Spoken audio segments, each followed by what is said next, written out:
皇后唐氏擅妒成性，毒害嫔妃，毫无母仪天下之德。即日起褫夺凤印，废除后位，打入冷宫。不能笑笑，绝对不能笑出声，死嘴压住啊！唐氏还不接旨谢恩？打入冷宫。 这4个字在皇上听来是酷刑，在我听来简直是天籁之音。冷宫是什么地方？没有 KPI， 没有晨昏定宿，不用早起给太后梳头，不用应付后宫那群白莲花，更不用伺候这个成天摆臭脸的皇帝，这是带薪休假啊！臣妾谢主隆恩，祝皇上和贵妃娘娘百年好合，早生贵子，拜拜了您嘞！唐甜甜，你是不是疯了？疯？不，臣妾清醒得很。皇上金口玉言，冷宫这地方我今天去定了，谁拦我跟谁急。翠花，别哭了。 赶紧的，干活了！去后院把我床底下的孜然、辣椒面、花椒大料全打包了，还有我昨天让铁匠打的那个平底大铁鏊指、削皮刀、大漏勺、烧烤架，一个都别落下。去晚了占不到冷宫朝南采光好的屋子了。娘娘，我们去冷宫带这些破铜烂铁干什么？不带几件御寒的衣服吗？衣服能当饭吃吗？那是咱们安身立命的工具。快去！半炷香时间，我在宫门口的板车那儿等你。皇上、贵妃，那臣妾就先走一步了。冷宫那边我还得去搞个大扫除，就不留二位喝茶了。好得很。 朕倒要看看你这装疯卖傻的把戏能撑到几时！传令下去，冷宫除了每日的糙米骚水，任何人不得接近。朕要让他在里面哭着求朕。娘娘，这地方怎么住人啊？连个鬼影子都没有，奴婢以后再也吃不到御膳房的桂花糕了。天哪，这哪里是冷宫？这简直是未被开发的风水宝地！2个篮球场大的院子，泥土松软肥沃，还有活水井，这配置妥妥的一流农家乐选址。哭什么哭？把眼泪憋回去。 你看这是什么？是野草和破房子。错，是咱们的商业帝国，是属于咱们的自由天堂。你看这边这块地，除草正好种小葱和香菜，水井旁边搭个木头架子做洗菜区和备菜区。正中央这块空地，把大铁鏊子和烧烤架一支，就是完美的开放式厨房加就餐区。娘娘，您是不是被皇上刺激出癔症了？这里是冷宫，连饭都没得吃。谁说没饭吃？皇上不给，咱们不能自己搞吗？翠花。 你记住，在长春宫，咱们是伺候人的奴才和随时会掉脑袋的妃子。但在这里，从今天开始，咱们就是自己的主子。我要让那些高高在上的娘娘们哭着喊着拿着银子来求咱们给他们一口饭吃。跟着姐，以后让你数钱数到手收尽。真的能赚钱？比珍珠还真。现在第一步，拿镰刀除草，然后捡石头，把灶台先盘起来。男人可能会背叛你，皇帝可能会废了你，但这口锅，只要你肯生火，他就永远能给你做出一顿热乎饭。 娘娘，奴婢饿了，可咱们今天连午膳都没吃就被赶出来了。现在只有刚才内务府扔进来的半袋发霉的绿豆。绿豆发霉了，拿来我看看。天助我也，这哪里是发霉，不过是陈年绿豆，品相不好罢了。翠花，去把绿豆泡上，井水洗3遍，然后给我找个石磨来。今天晚上姐让你开开眼，尝尝什么叫降维打击级别的美味。这缕炊烟就是掀翻整个大晋后宫的第一把火。 娘娘，奴婢的胳膊快断了！叫老板或者叫田姐，快推快推！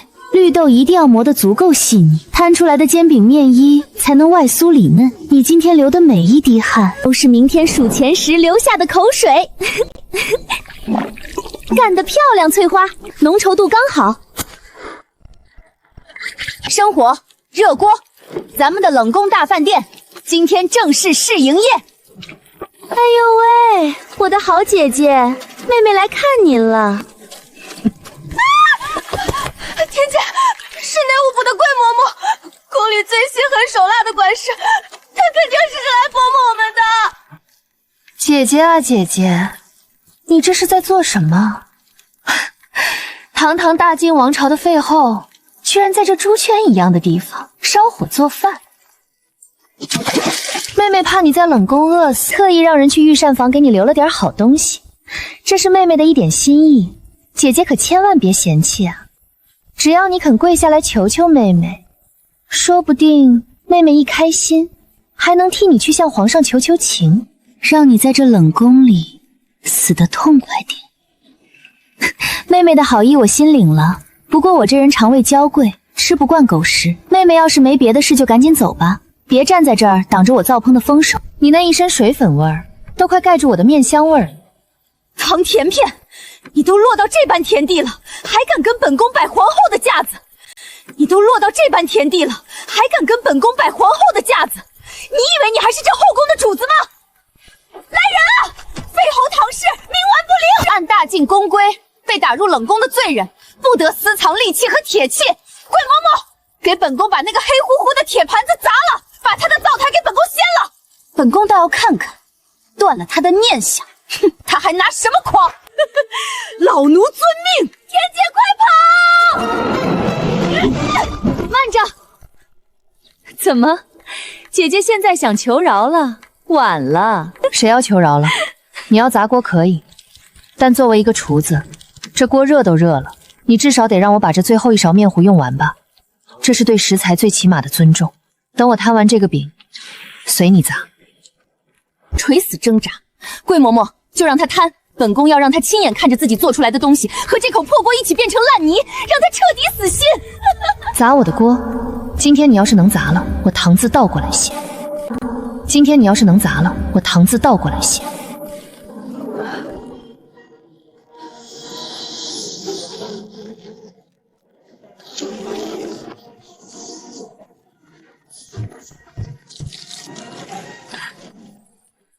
煎饼果子出锅。好了，我摊完了。嬷嬷，现在你可以砸了。砸啊！你怎么不砸了？那棍子不是挺粗的吗？老奴突然觉得这口锅留着，或许还有点用处。桂嬷嬷，你是不是疯了？本宫让你砸，你在干什么？你被他下蛊了吗？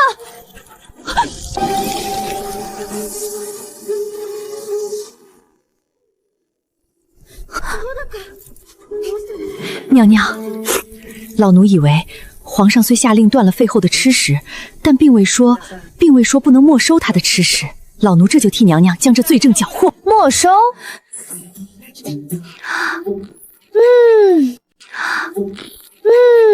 太香了，外焦里嫩，咸甜焦灼，绝了！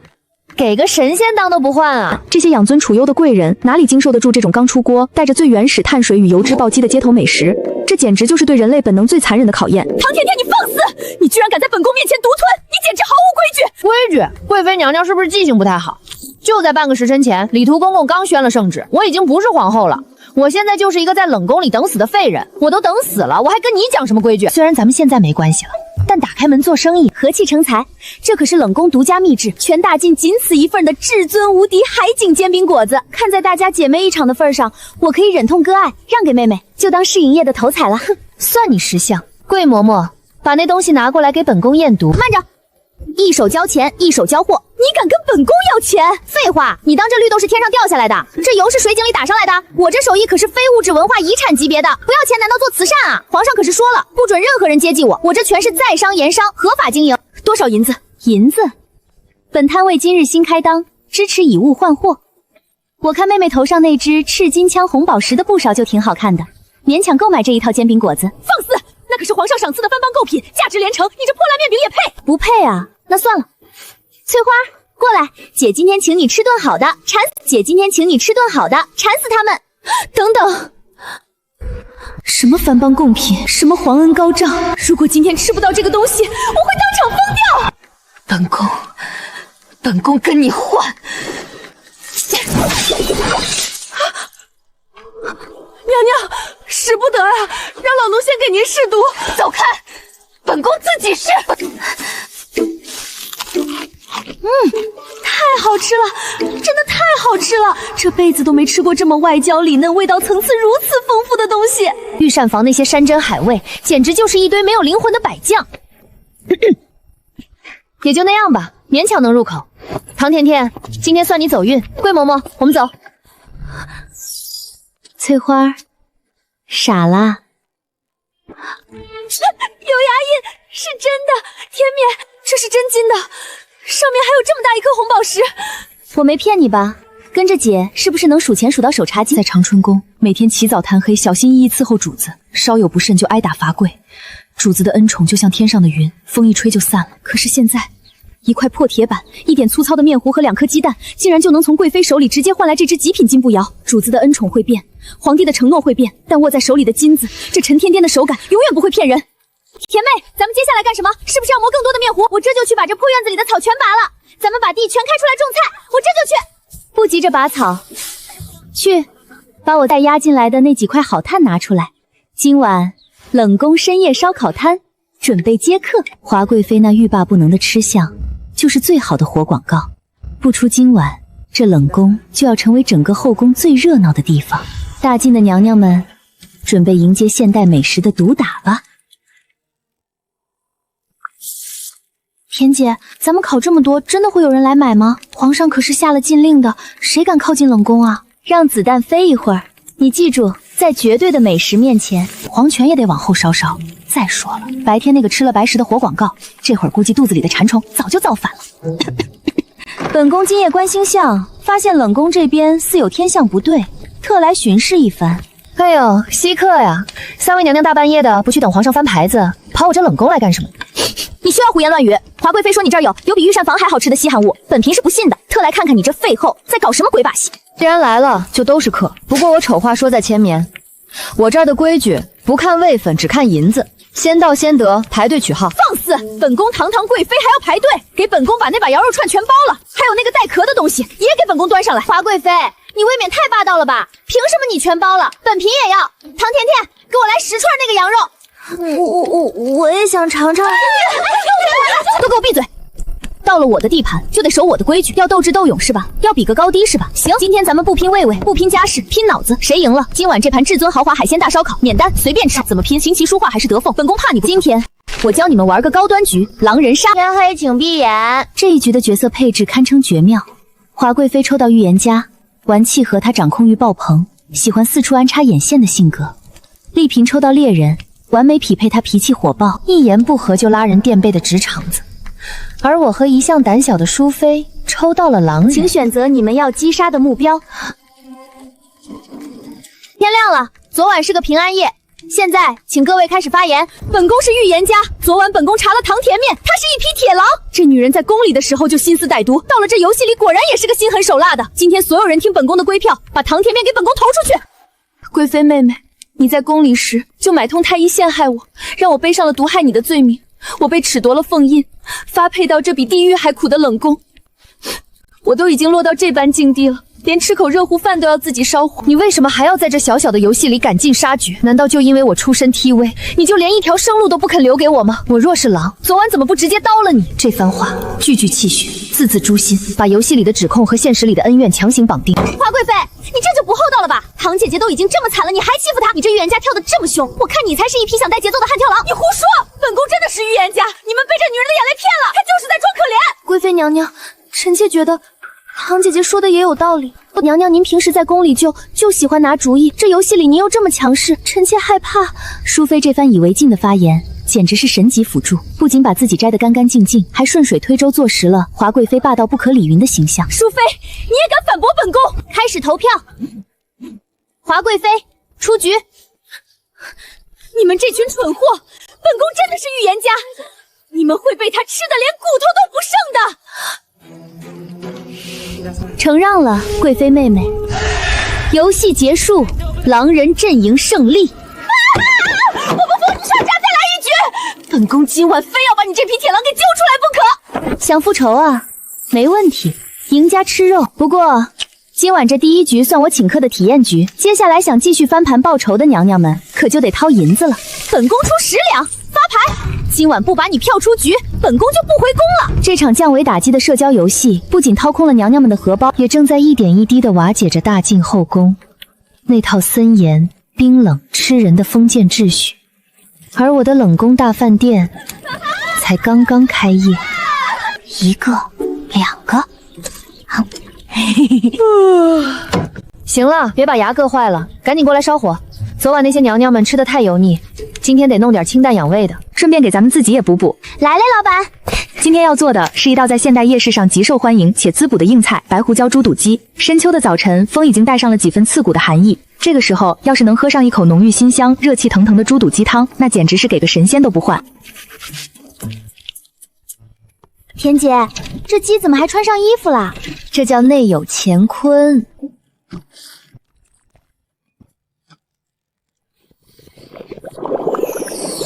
好香啊！主子，您慢点儿。太医说了，您这胃寒之症切忌受风。咱们还是回去吧。回去，哀家昨夜疼得一宿没合眼。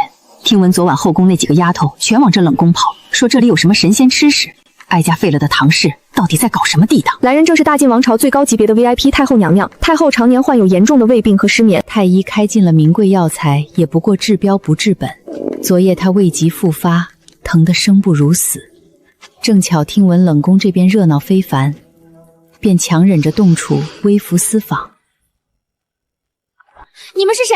冷宫重地，闲人免进啊！翠花退下，来者都是客。这位老夫人，看您这脸色，怕是老胃病又犯了吧？深秋寒气重，喝碗汤暖暖吧。我这猪肚鸡里加了足量的海南白胡椒，最是温中散寒、醒脾开胃的。大胆！我家主子岂能吃你这等粗鄙？让开！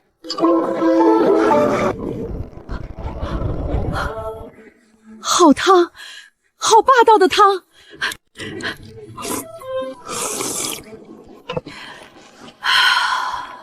怎么样，老夫人？我这冷宫的手艺比宫里太医院的那些苦药汤子强吧？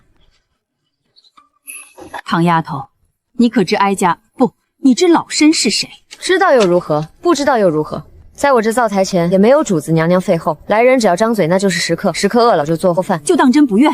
长春宫的荣华富贵没了，皇上的恩宠也没了，你还要在这破落院子里生火做饭，你心里就没有一丝不甘心？您在宫里待了一辈子，您觉得那宫里的荣华富贵真的是人过的日子吗？每天天不亮就要起床，梳着10几斤重的发髻去请安，为了皇上一个眼神就能都是死活了。在这个大铁笼子里，人活得连个牲口都不如。可是您看我现在，我想睡到几点就睡到几点，我想吃肉就大口吃肉。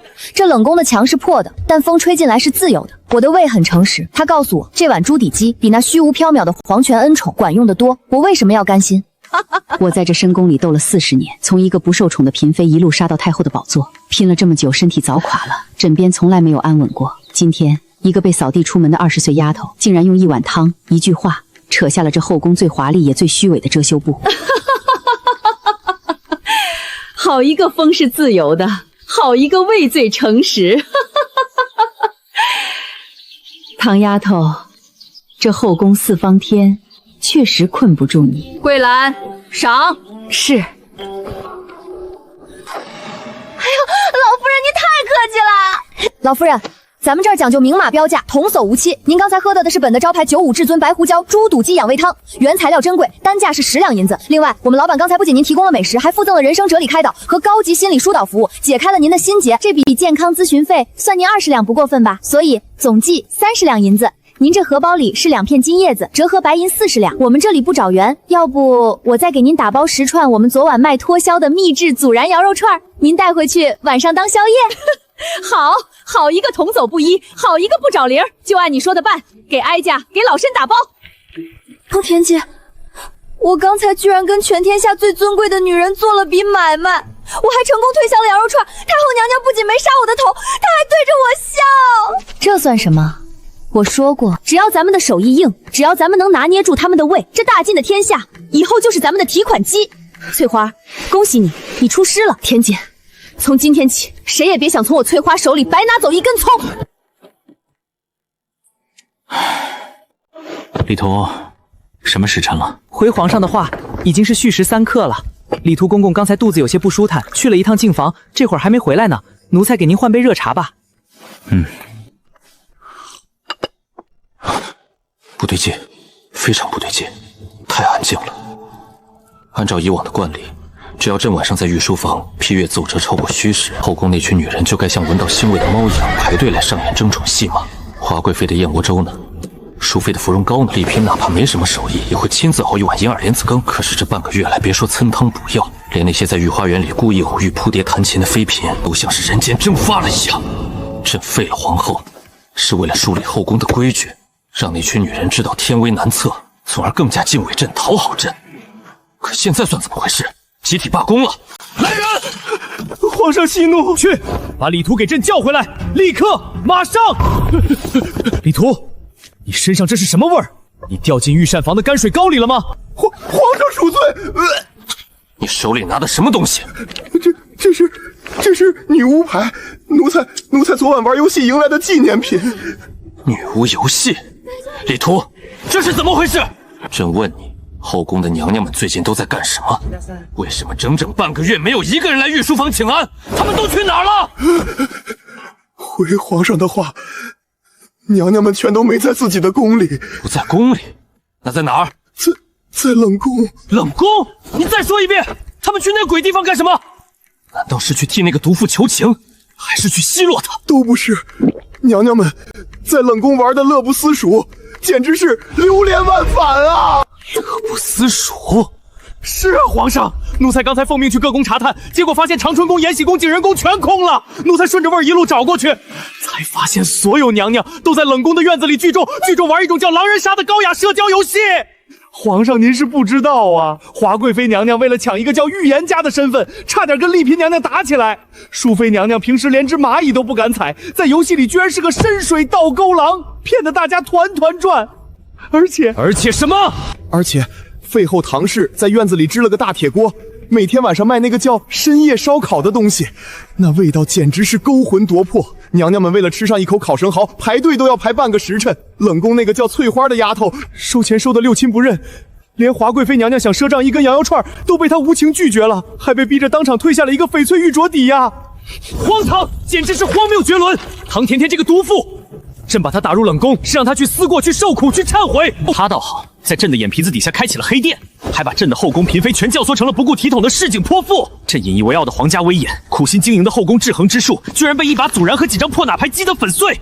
那些平时为了争夺朕的一点雨露恩妇而用尽心机的女人们，现在居然宁愿去冷宫排队买烤串，哼，也不愿意来看朕一眼。李图，奴才在。传朕的旨意，立刻点齐御林军，给朕包围冷宫。朕今晚倒要亲自去看看，这个唐天到底在搞什么鬼？朕要砸了他的锅，把那群无法无天的女人全绑回来禁足。皇上，万万不可呀！有何不可？朕是天子，难道还砸不得一个废后的黑摊子？皇上息怒，奴才刚才在冷宫门口，不仅看到了各宫娘娘，奴才还看到了太后娘娘身边的贵姑姑。母后，这关母后什么事？听说唐氏熬的一种叫猪肚鸡的神汤，治好了太后娘娘多年的老胃病和失眠之症。现在太后娘娘每天中午都要差贵姑姑去冷宫买汤，而且每次给的赏赐都是金叶子起步。太后娘娘还发了话，谁敢动唐氏的灶台，就是在跟她的胃过不去。朕最宠爱的贵妃，朕最敬畏的母后，朕整个后宫的女人全都被一个弃妇用美食和游戏给降为收编了。好你个唐甜甜，能让整个后宫为之倾倒，连母后都护着她。朕如果就这么带兵去查差，哼，倒显得朕气急败坏，落了下朝了。李图，去给朕找一收寻常侍卫的衣服来。皇上，您这是微服私访，朕倒要亲自去会会这个废后，看看他那破铁锅里究竟煮的什么迷魂汤。朕就不信天下还有朕降服不了的女人和征服不了的规矩。冷宫的磨盘正在暗中等待着他的天子长弓。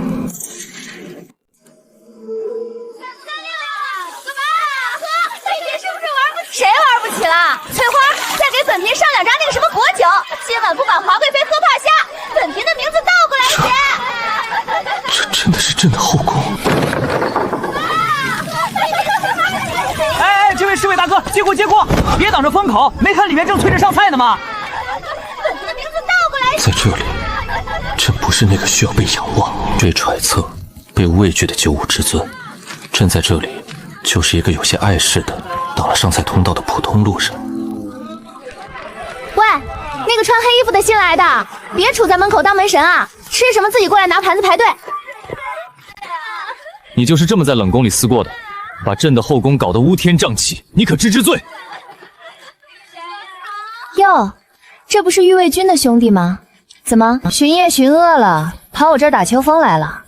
一来就扣这么大一顶帽子，像白嫖啊？白嫖？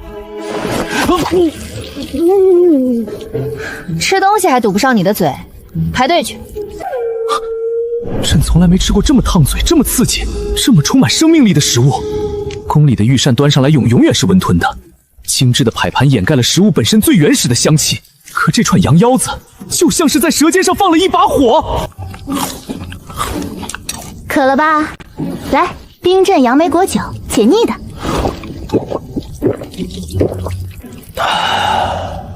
爽了吧？味道确实有独到之处，不过你在这冷宫聚众，打住！好话留着以后说。晨会，一串至尊烤羊腰加一碗冰镇果酒，2两银子。看看在你是御林军兄弟份上，给你打个9折，1两8钱，给钱吧。给钱？怎么，你想吃霸王餐啊？翠花，有人吃白食？谁敢在这吃白食？我出门走得急，没带银子。没带钱，你装什么大尾巴狼？田姐，这小子想赖账。赖账，在我的地盘上，还从来没人能赖掉1文钱。没钱，行啊，肉偿。放肆！你敢让我肉偿？你想得美！明天的豆浆还没磨呢，去推磨，1个时辰抵1钱银子，你吃了1两8钱，推9个时辰的磨。什么时候推完？什么时候走人？如果朕现在表明身份，那就等于承认堂堂皇帝被一串烤羊腰子收买了，这脸朕丢不起。好，我推。哎呀，我的天哪！你这人看着挺壮实的，怎么脑子不好使啊？黄豆是让你磨的，不是让你拿来练铁砂掌的。这1桶好好的黄豆全毁了，20文钱，记账上。我帮你烤肉抵债行了吧？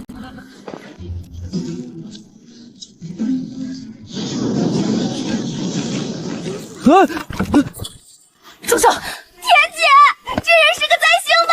毁了豆子，烧了衣服，还差点打翻咱们的灵魂酱汁，这得赔多少钱啊？换做平时，如果有人敢对朕如此无礼，那人早就人头落地了。可是现在，没有人在意朕是不是皇帝，没有人在意朕高不高兴，大家只在意今晚的豆浆有没有磨好，烤串有没有烤焦。这种真实鲜活的烟火气，就像一股清泉，冲刷着朕这半个月来因为朝政而干涸枯竭的心。这个声音太陌生了，陌生到朕怀疑了1秒，那是不是自己发出来的？上一次这样笑大概是7岁，父皇还没立储，还肯牵着朕去御花园追蝴蝶的时候。那之后，朕就再也没有笑过这样的笑了。可是现在，在这个满是豆腥味和烟火气的破院子里，朕笑出了声。笑什么笑？干活去！看你笨手笨脚的，回去推你的磨，推慢点，再推坏了，我把你卖到御膳房当苦力。好，推磨，我这就去推。那个新来的推磨小哥，磨完了帮我们拿2坛酒来。来了。朕竟然无可救药地爱上了这种被称作推磨小哥的平等与轻松，而这半个月来的失眠、焦虑和那深宫带来的窒息感，全都在这缓慢的推磨声中，随着豆浆一起流淌了出去。唐甜甜，你带给朕的到底是什么？整整4个时辰，朕真的推完了足够，明天做上百碗豆浆的黄豆。没有堆积如山的奏折，没有朝堂上那些老狐狸的试探与扯皮，在这里，劳动成果迹象，推了磨就有豆浆，干了活就能抵消那1两8钱的饭债。这种简单到极致的因果关系，让大脑得到了彻底的休息。行了，别磨蹭了，赶紧收拾收拾走人，明晚早点来。98、99、100，100两。田姐，我算过账了，咱们现在赚的钱足够去内务府打点上下了。您明明知道当初是华贵妃在安泰药里动了手脚陷害您，您为什么不去跟皇上喊冤呢？现在太后娘娘也向着咱们，只要您肯服个软，皇上一定会查明真相，接您回长春宫的。这冷宫的冬天可不好熬啊！哼，冤有何用？在那座四方城里，真相往往是最不重要的东西。即使查明了是华贵妃陷害我，又能怎样？她是安国公的嫡女，牵扯着前朝几十位大臣的利益。皇上为了平衡朝局，最多也就是斥责几句，禁足3个月罢了。我要的从来不是一个高高在上的主子，去祈求他赐予我一点可怜的公道和施舍的恩宠。那您要什么？我要一个平等的活人，一个不需要我跪拜，不需要我揣测，能跟我一起坐在大排档前，大口吃肉，大碗喝酒的寻常人。我慢慢地低下了头，目光静静地落在自己摊开的掌心上，那双原本应该柔荑般娇嫩的手上布满了不和谐的痕迹，那是几块发黄的老茧和被热油溅到的刺目红痕。计较了又能怎样？不如好好过。但不说了，有些苦说出来就变了味儿。这一个微小的停顿，这个注视掌心老茧的动作，这10几个字的沉默，就像一把重锤狠狠地砸在了朕的心坎上。他每天挂在嘴边那种没心没肺的笑容，那种钻进钱眼里的算计，那种把一切都不放在眼里的洒脱，根本不是天生如此，那是一种选择，是在看透了皇权的冷酷，后宫的虚伪，在经历了被人陷害却无人撑腰的绝望之后，他主动为自己披上了一层厚厚的铠甲。他用忙碌的烟火气，用对金钱的追求，去填补那颗曾经被狠狠伤过的心。他用满手的茧子，给自己在这座吃人的皇宫里，生生抠出了一块属于自己的自由净土。朕算什么天子？朕连自己的结发妻子受了委屈都不敢去深究，只会躲在朝堂平衡的借口背后。他说了，他不需要主子。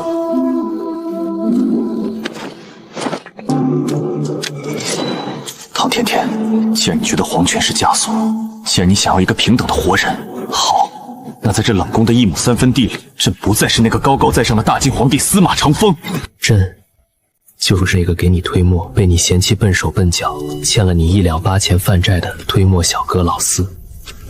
你守着你的烟火气，我来守着你。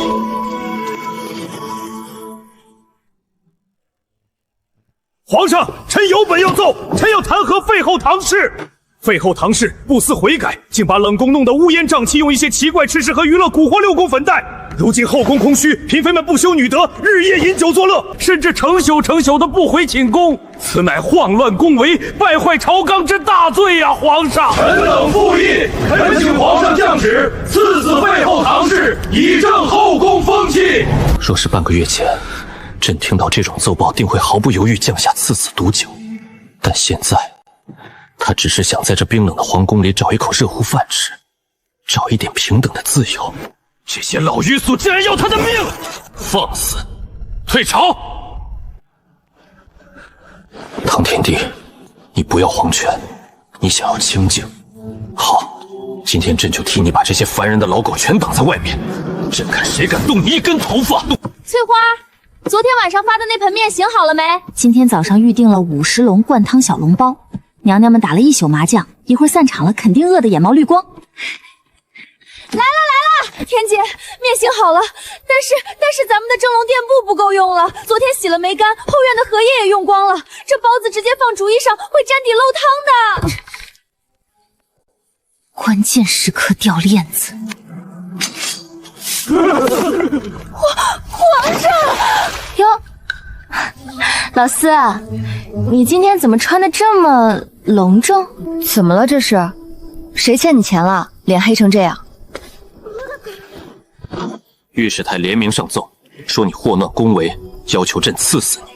你不必害怕，朕绝不会让他们伤你分毫。朕这就去。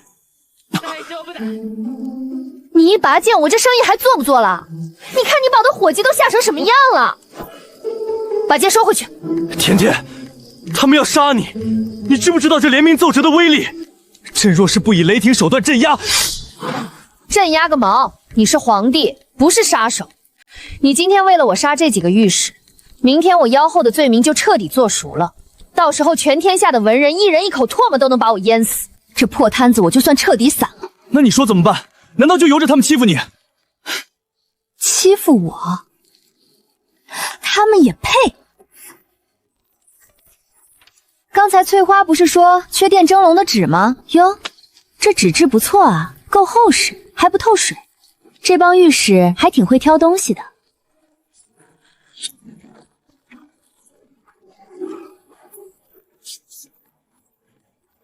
完美，翠花，大火蒸一炷香。你疯了？那可是御史台的奏折呀！慌什么？对付这种人不用拔剑。吵什么吵？大清早的，还让不让人清静了？母后，您怎么会在这里睡？哀家在哪里睡，还要向你这个皇帝汇报吗？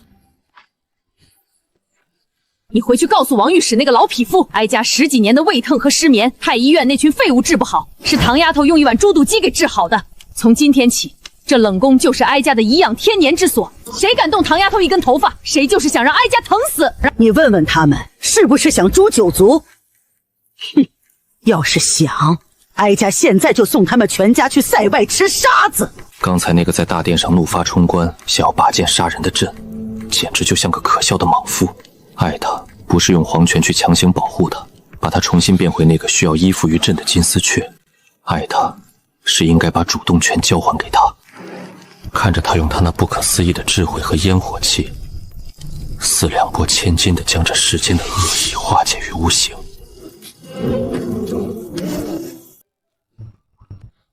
老四，你干嘛？干活啊，老板娘。昨天欠的1两8钱还没推完呢，今天要是多磨2桶，中午能赏我一笼包子吃吗？前朝的腥风血雨就这样在一屉小笼包和烟消云散。哼，包子没有，不过中午有黄焖鸡米饭，推快点，敢偷懒没你的份儿。得嘞。不过这皇帝系围裙推磨的样子还挺顺眼的。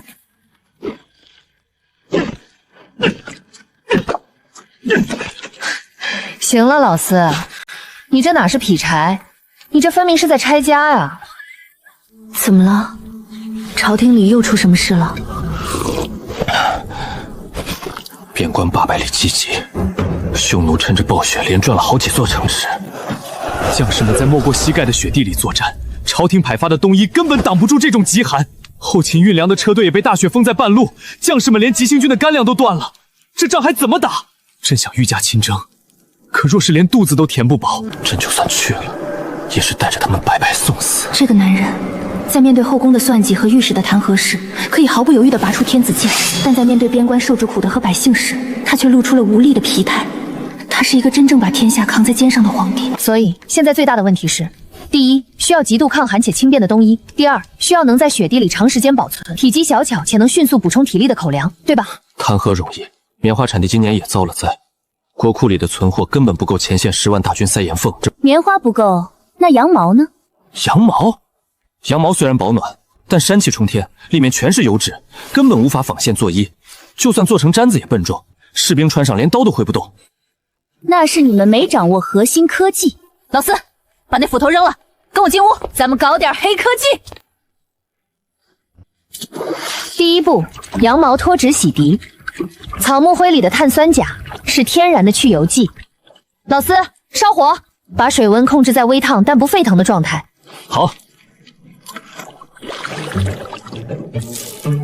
不行，碱性太强了，破坏了羊毛纤维。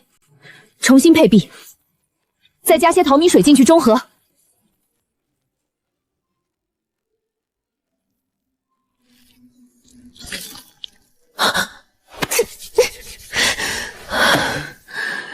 又碎了。甜甜，你去歇会儿吧，这事本就不该你一个女子来承担。闭嘴，烧你的火。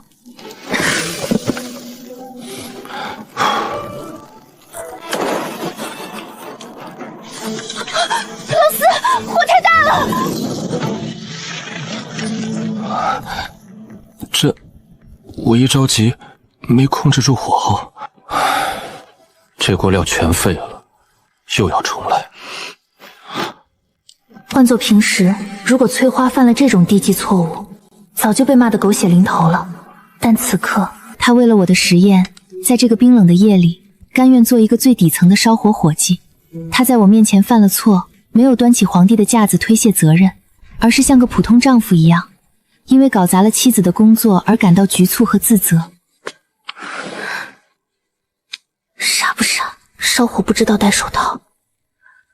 我没有多说什么，转身试图铲去锅底那块焦炭，铲子竟然没能把焦炭铲碎，甚至还擦出了一溜火花。老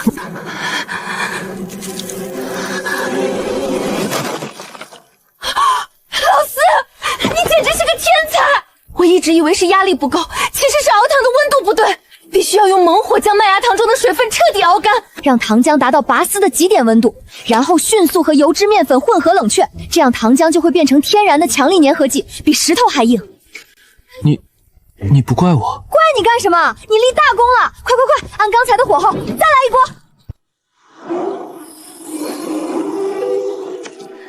尝尝。成功了。这2样看似粗糙的东西，是足以扭转数十万大军生死，改变整个大晋王朝国运的大国重器。而创造这一切的，不是兵部那些满口仁义道德的大臣，而是这个被朕亲自下旨打入冷宫的废后。甜甜，谢谢你。从这一刻起，我们之间不再是帝后，不再是老板和长工，我们是在这寒冬凛冽中背靠背，共同抵御风雪的真正战友。前朝的那些老顽固们，是时候让他们开开眼界了。而甜甜，你好好睡，等你醒来，朕要让全天下知道，这冷宫里住着大晋最珍贵的宝藏。皇上，天降大雪，此乃天意呀！以微臣之见，不如前世求和，暂退百里，休养生息，方为保全大局的上策。臣等附议，求皇上以天下苍生为念，下旨求和。求和？朕的字典里就没有向蛮夷低头这2个字。李图，奴才在。把东西呈上来，让诸位大人开开眼。皇上，这就是您说的退敌之策？这等粗鄙丑陋之物，哪怕是京城里的乞丐都不屑穿在身上啊！一股子怪味儿。哎呦，哪里是真实，这分明是石头！皇上，您这是在拿边关将士的性命开玩笑吗？蠢货！这叫高热量压缩干粮，只需指甲盖大小的一块，化在血水里喝下去，就能顶一个壮汉半日的行军消耗。还有这件衣裳，乃是极其珍贵的脱脂羊毛所制，它比棉衣轻便3倍，保暖却胜过棉衣5倍，哪怕被血水浸湿，依然能锁住体温。皇上，此物真有如此神效，敢问是何方神圣所造？微臣立刻派人去请这位高人出山，不惜一切代价批量赶制。皇上，耳听为虚，此等奇技奇瓦从未在军中使用过，若是有个闪失，谁来承担这亡国之罪？朕承担。传朕旨意，立刻开放皇家内库，将所有囤积的羊毛、黄豆、牛油和小麦送往后宫。从今日起，后宫停罢一切请安闲杂事务，所有嫔妃、宫女、太监全部编入皇家军需督造署，日夜赶工。3日内必须赶制出3万套羊毛衣和10万块干粮，800里加急送往北疆先锋营试用。淑妃，你没吃饭吗？才快点儿！今天要是完不成唐老板交代的定额，晚上的烤生蚝你连壳都舔不到！砸死那帮匈奴！第3锅碱水浓度达标，可以下羊毛。翠花，盯住那边的熬糖火候，必须猛火拔丝，不许有一个人偷工减料。得嘞，田姐。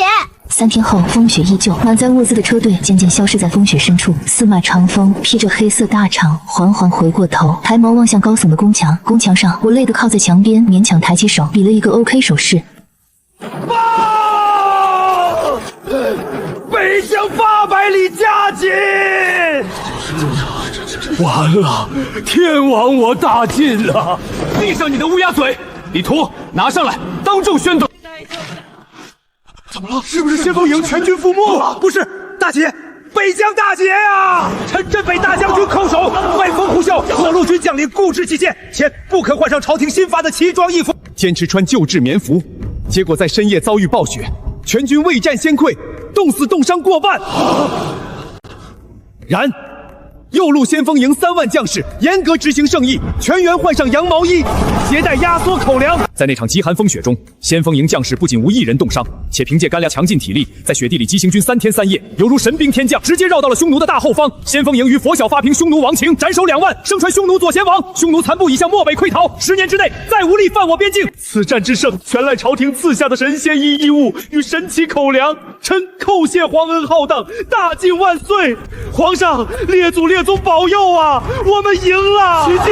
这是靠几件衣服和几块面饼，竟然扭转了国运！皇上，敢问研发出此等护国神器的，究竟是兵部的哪位神奇才，还是民间招揽的隐士高人？此人于国有再造之恩，微臣恳请皇上封其为异姓王，名垂青史啊！你们想知道？ 是谁做出了这些东西吗？不是兵部的奇才，也不是民间的隐士，研发出脱脂羊毛衣，熬制出压缩干粮，救了大晋10万大军性命的人，就在这皇宫之中。他，就是那个半个月前被你们纷纷痛斥为妖后，要求朕赐死的人。这是朕的妻子，你们口中的废后唐甜甜所制。甜甜，你看到了吗？你不需要任何人的施舍，你用你自己的双手，让这满朝的文武百官心甘情愿地跪在了你的才华与智慧面前。传朕旨意。 起驾，去冷宫。朕要去接那位在这深宫中生生辟出了一方铁地的最耀眼的女王。皇上驾到！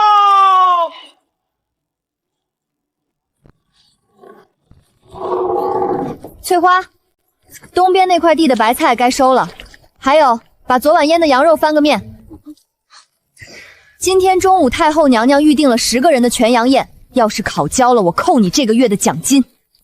田姐，皇上怎么带了这么多人来？难道是来收咱们摊子的？出息！咱们现在可是有太后罩着的皇家指定公共商，哼，他敢收摊子？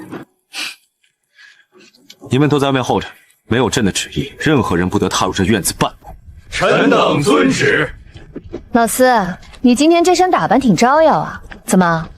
前朝的仗打完了，跑我这显摆来了？打完了，匈奴大败，边关大捷，大晋的10万将士因为你的羊毛衣和干粮活下来了，挺好，没白瞎我熬夜熬掉的几根头发。奉天承运皇帝诏曰：特复唐氏皇后之位，重斩凤仪。皇上，这不是圣旨，这是请求。天天，我来接你回家，不是以大晋皇帝的身份接一个废后，而是以一个名叫司马长风的寻常男人来求他的妻子，再给他一次携手一生的机会。我保证，长春宫里再没有那些恶心的算计。我保证，你以后想睡到几点就睡到几点。我保证，以后只要你开火，我永远给你当烧火的推磨长工，重新做我的皇后，好吗？这半个月来，我们在风雪中被并肩作战，看过他为了边关将士流下的眼泪，我的心早就不是石头。做皇后啊，可是长春宫太大了，打扫起来费劲，而且我不喜欢穿那种沉甸甸的衣服，走路像个企鹅。不用打扫，不用穿，你想穿什么就穿什么。那后宫那些请安公务的规矩呢？全免了，后宫你说了算。成交。凤印我拿了，但宫我是不回的。长春宫死气沉沉的，哪有我这冷宫住着舒服？反正现在后宫的姐妹们天天都往我这儿跑，我也没什么勾心斗角的宫斗业务要管，这凤印就当个装饰品吧，还挺压秤的。不回宫？那你打算一直住在这冷宫里当厨子？